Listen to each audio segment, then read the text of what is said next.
Atlanta News First Plus starts now with First Alert Weather. All right, everyone. I'm First Alert meteorologist Courtney Jacobazzi. We are going to talk about your First Alert forecast, which finally does not include any First Alert weather days. I know, wild. It's been a while since we've been able to say that. So let's take you through what to expect today because, again, for once, we're not talking widespread rain and storms. We're not talking the potential for severe weather. It's going to be a nice and calm day today. Nice and warm as well. Temperatures will be in the low 80s by your noon hour, and then we'll head into the upper 80s through most of the afternoon. I do think the city of Atlanta will briefly touch 90 degrees, but the humidity will be dropping through the day. That will allow for more sunshine to also filter in throughout the afternoon as well. So while we started the day mostly cloudy, some of you woke up to some patchy fog. That will improve through the afternoon. We'll also have a nice breeze build in as well. A cold front moved through yesterday. It's stalled near the Georgia coastline, so that's going to help give us just a slight breeze. Overall, a really pleasant summer day today on the way. Here's a look at where we could have an isolated shower or thunderstorm, mainly south and east of Atlanta. Closer to a cold front you are, that's going to serve as kind of a focal point for showers and thunderstorms to develop. Most of the rain today will stay near the coast and down in central Georgia, but where you see areas highlighted in green, mainly along and south of 85, an isolated storm can't be completely ruled out through the day today, but again, most of us will be dry. Also to note, if you live south and east of Atlanta, you'll experience more cloud cover through the day as well. That front is kind of trapping in moisture, so that will keep you a little cloudier through the day today. Let's show you what that looks like with First Alert Futurecast here. So again, that front now off to our southeast, draped over central Georgia. That's going to continue to push towards the coast through the day today ever so slowly, but it will offer just afternoon and evening pop-up showers and thunderstorms for the area later this afternoon and then again tomorrow afternoon. But for most of us, as that front sinks south, including for the city of Atlanta, we're going to have something we don't normally see in the month of July, and that is some slightly drier air. Now, it's not going to feel fall-like. You're not going to wake up to like a crisp, cool morning. However, the 90s that we're going to see into the rest of the week, or through the rest of the week rather, are going to feel like the 90s, not like the triple digits. So it's not going to be just sticky and soupy and oppressive out there when you walk outside, and it'll actually be a comfortable heat, not a really uncomfortable heat. Here's a look at what to expect. So again, today that humidity drops through the day. You can see that yellow line going through the afternoon. The humidity drops just a touch, and then it generally stays in that comfortable to maybe slightly humid range all the way through the holiday weekend, especially as we get into Saturday and Sunday. So take advantage of it, enjoy it. If you have any 4th of July holiday weekend plans, whether it's to be by the pool, you're grilling out with friends and family, maybe you're going to some of our lakes, absolutely get out and enjoy it. We'll have a mostly dry 4th of July holiday. And I say mostly dry because we're not going to have extremely dry air. Again, the dew points are lower than where they normally are this year, but it's not super dry. It's enough moisture to maybe generate an isolated storm. We also have this low that's going to develop off the coast. We'll talk about that in just a second. We could have maybe a wraparound shower roll on through Friday and Saturday. So mostly dry through the 4th of July holiday weekend. And even on Sunday, an isolated storm will be possible for the afternoon, but not enough to cancel your plans. The rain chance between 10 to 20% through your holiday weekend. For the most part, we're going to experience a lot of sunshine and that slightly drier air with temperatures in the low 90s. Friday, which is the 4th of July, 93 degrees, 92 on Saturday, 93 on Sunday. So really just a great weekend. This is one of the better 4th of July weekend that we've had in a while. Last year, it was super hot. We were closer to like 100 degrees on 4th of July, so we were near record heat last 4th of July. We've had some pretty rainy 4th of Julys because this is one of our wetter months with all the humidity. We naturally get those afternoon storms. So a break from the humidity with that slightly drier air, giving us just a picture-perfect 4th of July weekend, something that we don't always get here in North Georgia. Talked about that low. Here it is. So we're keeping an eye on a low that's trying to develop potentially off the Atlantic coast. The National Hurricane Center giving it about a 40% chance of development now. Could potentially become a tropical depression. We're going to keep an eye on it. Regardless of what it becomes, it will impact some of Georgia in the form of rain for the 4th of July holiday, especially if you're traveling to the coast. So here at home this weekend, we're looking pretty good outside of maybe an isolated shower east of the city. Closer to the coast you are, the more the higher rain chance rather that you'll have. If you are traveling to the coast from Charleston, Savannah, Tybee, St. Simons, it's not going to be a washout, but because that low is going to develop near the coast, you're going to get those wraparound showers from that low. So on and off rain showers and storms will be possible. Again, not a washout if you're heading to the coast, but it's going to be breezy and it won't be completely dry.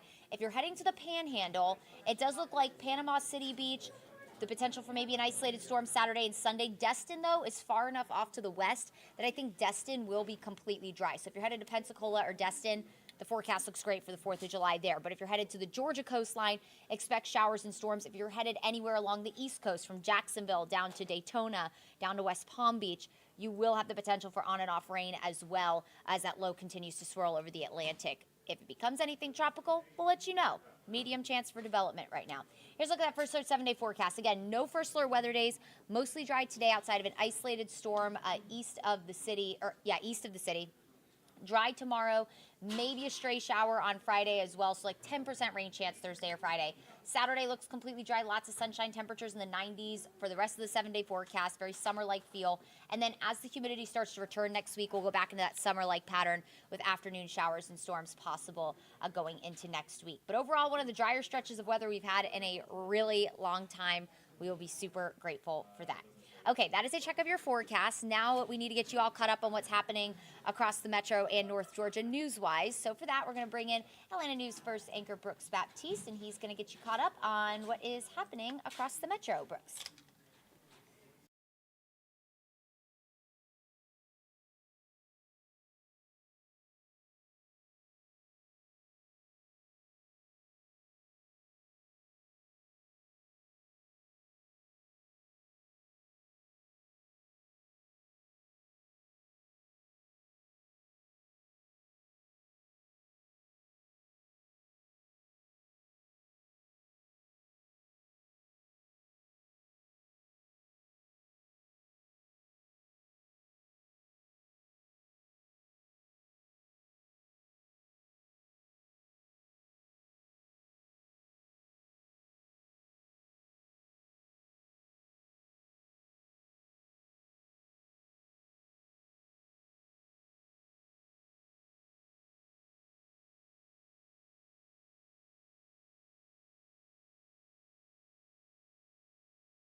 Hello, everybody, and thank you for being with us here on the First Alert Desk. We do have some of those stories that we want to get you caught up on at this hour. One of the big stories we've been on top of this morning is breaking news from overnight.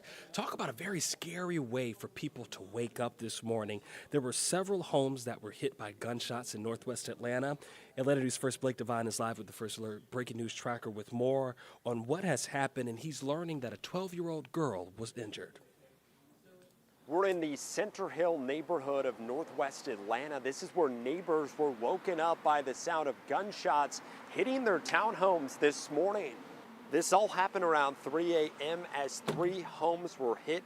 The windows of that white car shattered along with glass on the ground. Luckily, no one was significantly injured, although a 12-year-old girl sustained a small injury on her arm from shattered glass. Neighbors obviously shaken in disbelief that this happened, as they're quite confused why someone would want to shoot up these homes. I mean, this time of night, this time of morning, just right there when they could have shot their lady house, or they could have shot that in the house on the block, but they chose that one. Neighbors do tell us they've passed along security footage from that camera over to police at this point in the morning. Those that live in the neighborhood, a lot of them have already packed up their personal belongings and left as a concern for their safety. Reporting in northwest Atlanta, Blake Devine, Atlanta News First. All right, Blake, thanks so much for that. Of course, another story is out of DeKalb County, where when you see the images of this church that has now been burned essentially to the ground, and they're saying it's because of Tuesday storms. It's just going to break your heart. Thankfully, in this situation, no one was hurt, but Redan United Methodist Church is a total loss, and that's where Atlanta News First Sarah Hammond is. She has more about what has happened in this situation and what is next for the church that no longer has, but literally, a frame to their building. Fire officials are still investigating, but right now they think that a lightning strike is what sparked this massive fire. Take a look at the damage here. The inside is pretty much burned to the ground. One of the only parts still standing is the entryway to the church here. Crews responded here around 9:15 last night. Firefighters worked to put out the flames, but fire officials tell us crews evacuated just moments before the roof collapsed.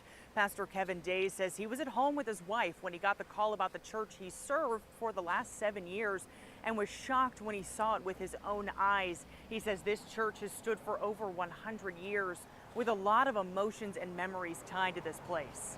My heart is in my stomach right now. I'm trying to be cool for the people, but this was devastating. It was really devastating. Pastor Days tells us that they do have another building behind this church that has burned that they primarily use for gatherings and Sunday worship. So he says they will have a place to come to pray on Sunday. In Lithonia, Sarah Hammond for Atlanta News First. I mean, how heartbreaking is that? That is just awful to see that damage to that church there in DeKalb County. As we learn more about what has happened there and when investigators continue to do their job to get to the bottom of what really took place there, although we know that they could have been caused by lightning, we will, of course, be sure to keep you posted. Well, if you live out in Cobb County, this is probably the news that you do not want to hear, but you've got to know about it, especially if you're in Cobb County.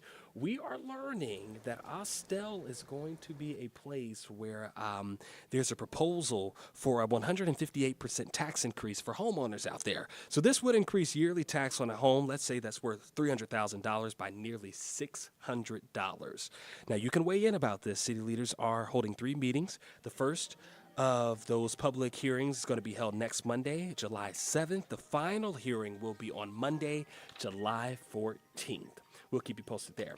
And also, one thing that we've been watching this morning is PTO. Be real.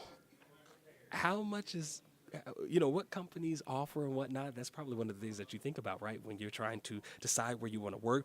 But it's always, it happens to us. We feel more drained than recharged after a vacation. And with the upcoming long weekend, we are learning more right now about what it really means to be rejuvenated. So health experts say instead of relaxing, it can be so tempting to overschedule things because you're trying to see all of the tourist attractions or you do all of the resort's activities. Well, experts say there are some things that you need to do because burnout is so real. We just continue working. It's just a different kind of work. I have to see this cathedral. I have to, walk down this road, eat at this restaurant. And next thing you know, you're not resting, you're still working. Well, perhaps we're all just addicted to work. As crazy as that sounds, but perhaps that's just what it is. Experts say you want to try to embrace the unstructured relaxation, and it's okay to just go with the flow. Other things that you want to do is keep your stress in check, keep your hormones in balance with consistent meals and sleep. Also, get early morning sun exposure to naturally boost your energy. Make sure you hydrate. And they also say you want to try to eat more magnesium and potassium-rich foods because that can calm your nervous system. But for those of us who have children, and especially a 2-year-old, it really doesn't matter what you do. Any vacation is no longer a vacation. It always feels like work. Let's give you a live look outside on this Wednesday morning, I should say, excuse me. Right now you can see that things are still a bit cloudy out there, but it appears all the rain is gone. So enjoy it while you can. It doesn't look like there's going to be any first alert weather days coming up anytime soon. That's according to what Courtney just said, also what Ella and Rodney have been forecasting as well. But we will see you back here for Atlanta News First at noon. Make sure to tune in. I'll be on the Anchor Desk this afternoon, and we'll have an update to all of those stories that we're staying on top of. Make it a great Wednesday.